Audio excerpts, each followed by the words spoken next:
Hey guys, Bluffmunkey back again with another video for Sonic Academy, and today I would like to talk about compression. We're not going to have an instructional message about what a compressor is, but I just want to investigate a few tips about how to hear compression and what to listen for because sometimes the effects of a compressor can be quite subtle and quite nuanced, and it took me a long while to actually realise what I wanted to achieve from compression. So this isn't an exhaustive list, but it's a couple of tips that might help you use compressors better in your mix. So let's go.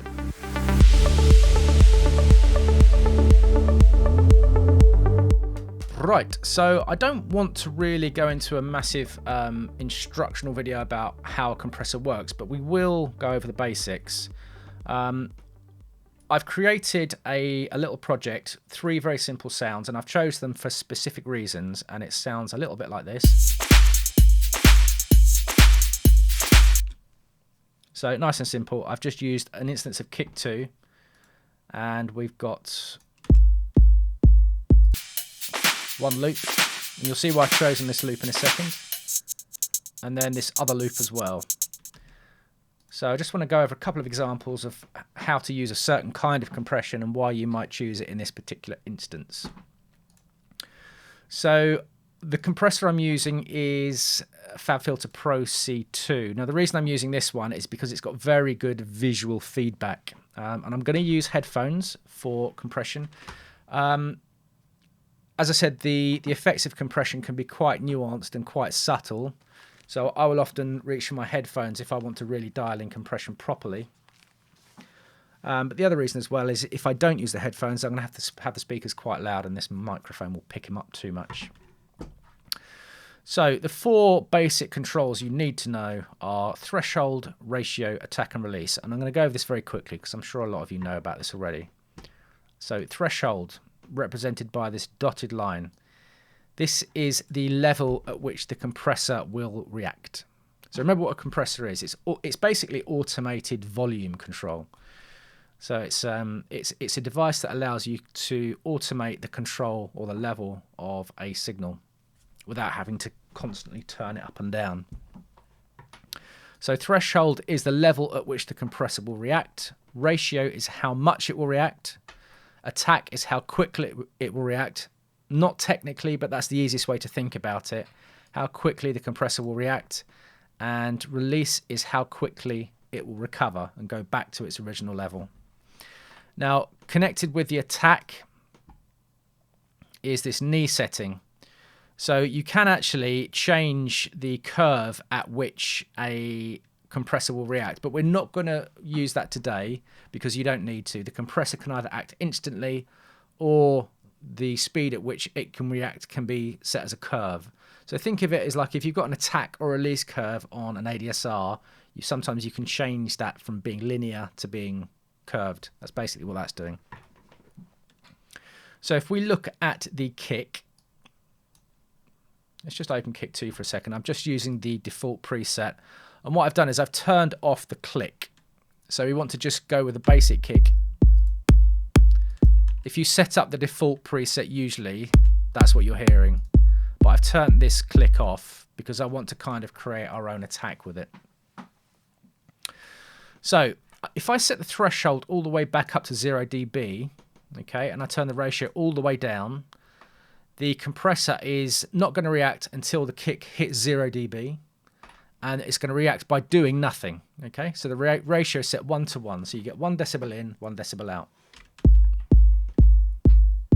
Let's turn it on. You can actually see the incoming signal there, and the compressor's doing nothing. However, if I turn the ratio up, you can actually see this red line, by the way, represents gain reduction. This is how much the compressor is turning the signal down based on the incoming signal.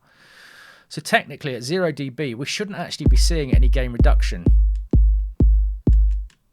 But we are, because the incoming signal is so loud. And this is quite an important thing to understand. So it's quite common for beginners to ask for compressor settings for a particular kind of sound. And it's very, very difficult and sometimes impossible to give settings because the settings on a compressor are so relative to each other and relative to the incoming signal. So for example, you can see the compressor reacting here when technically it shouldn't be, but I've put a utility before the compressor. In Ableton Live, put utility after the kick, before the compressor. And if I start to turn the gain down, so we're effectively turning input gain down, you'll see this gain reduction in the compressor disappear. Okay? And what I'd have to do, this threshold knob, I would now have to turn this down. Remember, it's represented by this dotted line. I'd have to turn it down near the incoming signal again for it to start doing anything. Okay, so this is the dotted line, this is our ceiling, this is our threshold. The lower I set this, the more the compressor reacts. Okay, so let's set this input gain back to 0. So that's something that you always have to think about. Your threshold is relative to the incoming signal, your ratio is relative to the threshold, and the attack and release are relative to the shape or the nature of the incoming sound as well, which is why it's very, very difficult to talk about presets or settings for compressors. Now obviously we do have presets. They're going to be a closest fit for the most part. Sometimes it might be spot on, but generally speaking it won't be. A lot of the time you are going to have to fiddle with almost all the settings, but the presets might get you close, so it's always worth looking at them anyway. And the other thing about presets as well, I'm a big fan of preset browsing myself. You can try loads of different presets on a particular source material and think, oh, that's doing that. Why is it doing that? Then pick apart the settings and try and figure out why it's doing it. So anyway, back to our example. So for the kick, what I'm trying to do with the kick is accentuate the transient of the kick. I want the first portion of the kick to be punchier. And remember, this is going to be a relative setting. So the initial transient of the kick is going to be louder relative to the rest of the kick. So what we're going to do is I'm going to set the ratio about middle. I'm going to set the attack and release to fast, and we'll go from there. So let's look at our incoming signal. So I want a little bit more compression than that. So I'm going to pull the threshold down. But I'm still not hearing a punchier attack for the most part. Maybe slightly. Yeah, slightly, but I want more. Now you can hear a little bit of distortion creeping in because we've got the attack and release set very quickly. But what I'm going to do is I'm going to increase the attack time. I'm going to increase the amount of time it takes for the compressor to react. So if you think about what a compressor is doing, it's reducing volume. Okay, so if we allow... If by increasing the attack, if we allow the initial part of the kick through, that part of the kick should be louder relative to the rest of it. So let's try that. So you can see this slope here. As it's reacting, that slope is moving that way.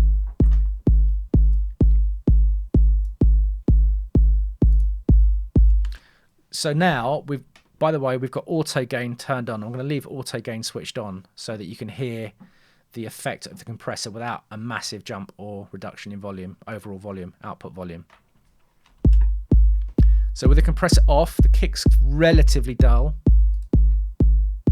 With the compressor on, you can hear that first part of the kick is a lot punchier. So when you think about the attack control, you're really controlling that first initial transient, that first part of the sound that's coming in. So a kick's a good example of this. A kick is a good use case for this. It's quite easy to hear what's happening. Now what I'm also going to do is I'm going to increase the release because we're getting too much distortion. Okay, so as I increase the release time, that's the amount of time it takes the compressor to recover back to its original volume. You can hear that distortion disappear,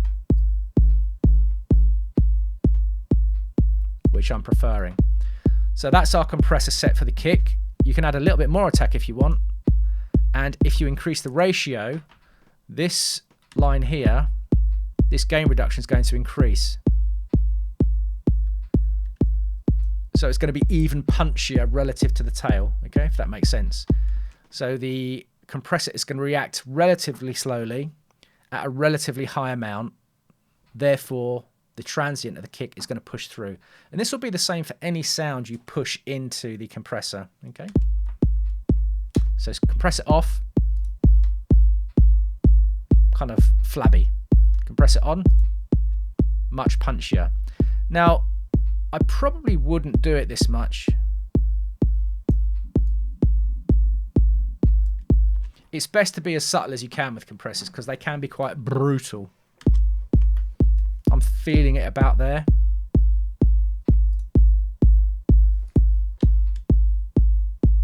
Yeah. So something to note, technically speaking, when you do this kind of gain reduction, it allows you to make a louder sound overall. In this case, because the kick is so low and so powerful, that tail is so low and powerful, it's important to notice that when you take that tail away, your perception of the overall volume may be lower in a mix, but it will be a lot cleaner in a mix. If you ever tried to mix a kick, especially one, I've left this one long on purpose, those kicks with long tails can completely overwhelm a mix. So this kick may sound or may appear quieter in this case, which is maybe what you want. It's just that transient that's punching through more. So that's the attack. Now the next sound we're going to look at is this loop here.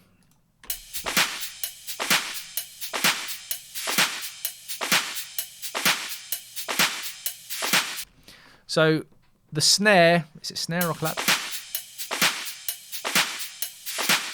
Yeah, I think it's a combination of a snare and a clap. You can hear there's some room on it, some reverb. And what we're going to do is we're going to use the compressor to enhance that reverb relative to the rest of the loop. So let's open up our compressor and set it up roughly where we need it to be.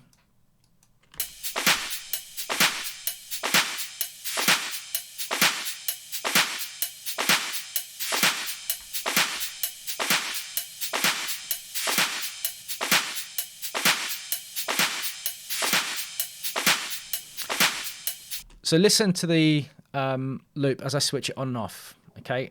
So our threshold is, it's not overly aggressive. Our ratio of 2.73 to 1 is fairly average, also not that aggressive.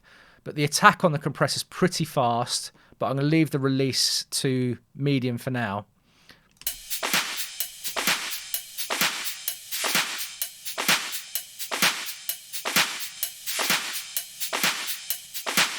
So listen to the loop as I switch the compressor on and off. Remember what we're trying to do here. We're trying to hear what compression is doing.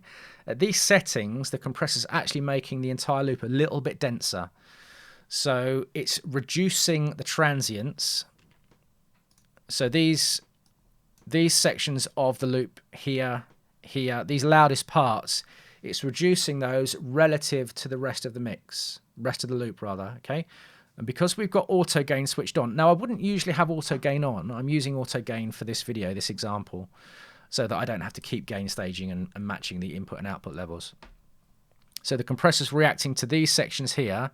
So it's making these sections quieter, then it's automatically adjusting for the rest of the loop. So the loud bits are getting quieter and everything is coming up together. So it's making the entire loop sound denser. So it's effectively increasing the volume of the quieter parts, and that's what I want you to try and listen for here. So I'm going to switch the compressor on.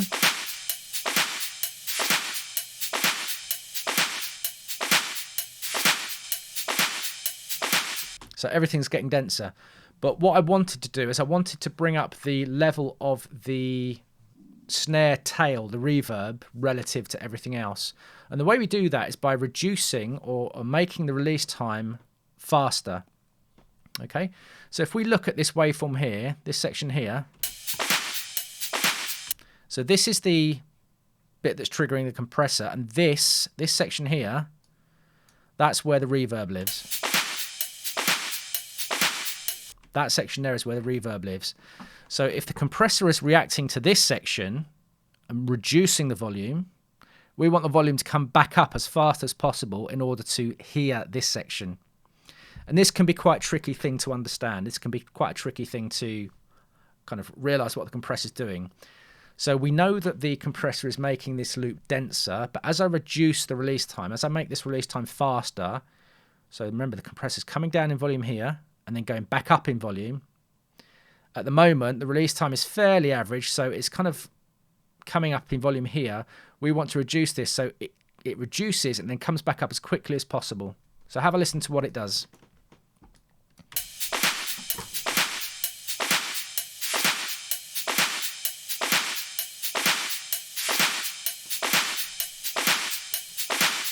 Okay.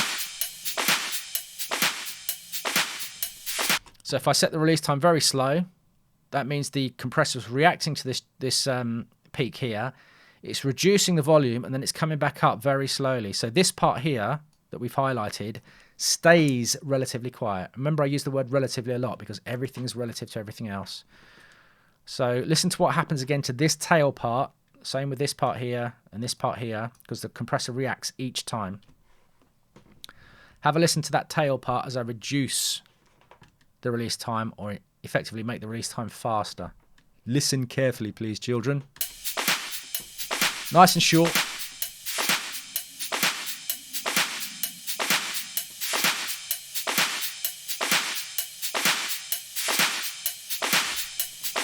Okay, that's exactly what we wanted to achieve, and that's exactly what we have achieved. Now, something important to note here is that if we switch this compressor on and off now, even though auto gain is on,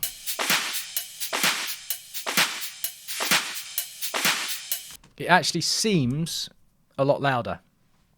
And that is the go-to use case for a compressor, isn't it? Make things louder without them actually being louder. Technically, it's not because we've got auto gain switched on, but you may still need to adjust it in a mix, okay? So even with auto gain on, you may still need to then redo where that particular sound sits in a mix. This is why I tend to have auto gain switched off for the most part when I'm using compressors, because they kind of lead you into a false sense of security. It can be useful in this scenario when you're trying to compare A to B, but in a mix, possibly not. So the last thing I want to show you is this hi-hat loop here.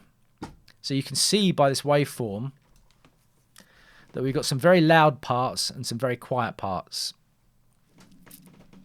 And what I want to do is have everything sounding a little bit closer together. So let's listen to it in context. Have we got both compressors turned on still? Yeah, the kick's on and this loop's on. Okay, let's leave those.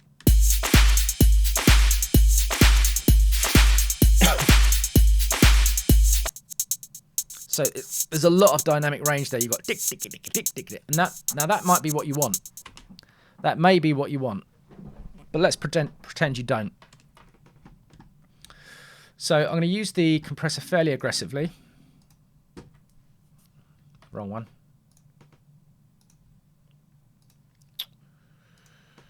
Okay, let's choose the right one, which is this one. Zero the thing. Right, look at the massive dynamic range there. You can see this huge dynamic range we've got. So let's pull the threshold down.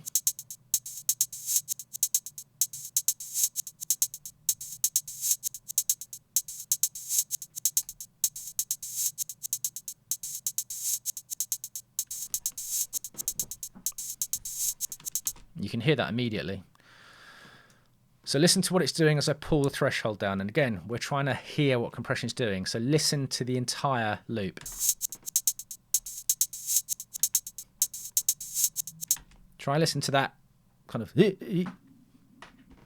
that volume difference. And as I reduce the threshold, listen to how much that volume difference is reducing.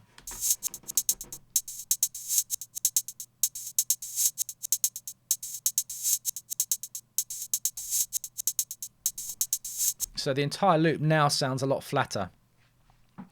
So it's not that there's anything necessarily wrong with dynamic range, and for the most part, it can be a very musical aspect to your mix. But when we're doing, especially electronic dance music, there tends to be so much going on that sometimes you need to reduce the dynamic range in order to hear something in a mix. Okay, so if you've got a lot of dynamic range, you're only ever going to hear the loudest parts of any particular sound. Okay, and mixing this in with lots of other elements can be problematic. So we use compression sometimes to pull the louder and the quieter parts together so that we can increase the overall volume in a mix without, you know, distorting or clipping. So where were we?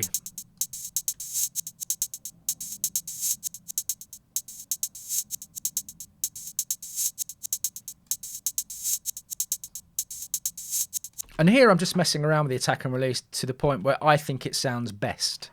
There's no right or wrong way of doing it.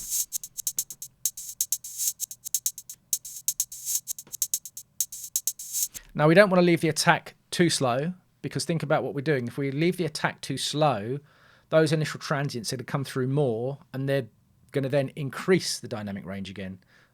I'm going to use that word relative. Everything is relative to everything else, right?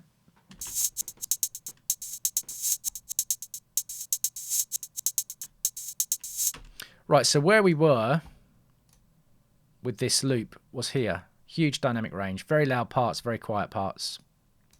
Let's turn the compressor on and off. A lot of dynamic range. Less dynamic range.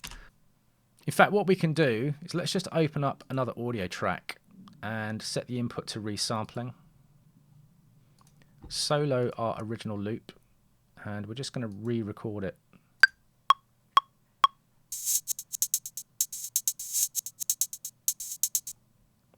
So that's our re-recorded loop. That's our original one. So have a look at these transients here, these really loud parts. In the newly recorded material, they're much quieter relative to the bits in between.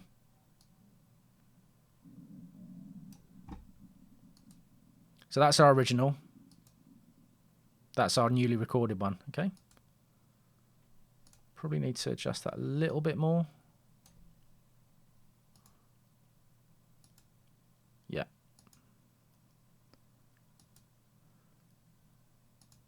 Original, newly recorded one. You can see all these peaks have been reduced. So you are reducing the volume differences between each individual hit, each individual sample in that loop. So I hope you found this video useful. It's just a few tips on how to hear compression. It's all well and good understanding what the controls are technically supposed to do, but you have to know how that works in application. So I would suggest you do similar projects like this. Every few months, just fire up a project, pull in some loops, pull in some different material, and start messing around with different kinds of compressors as well. Use the bus compressors, use the VCA compressors, use the FET style compressors, or the software alternatives. I mean, you don't have to have real ones. Tube compressors, when you distort them, they're going to sound in a particular way. Obviously, because they're using tubes, they're going to sound technically warmer. Tubes tend to be a bit slower as well. So you'd use those for certain applications. So again, hope you found this video useful, and I'll see you soon. Cheers. Thanks everyone for watching. We really appreciate all the support from you guys. If you love this video, then smash a like, and if you want to be notified about new videos, hit the subscribe and notification buttons. Peace!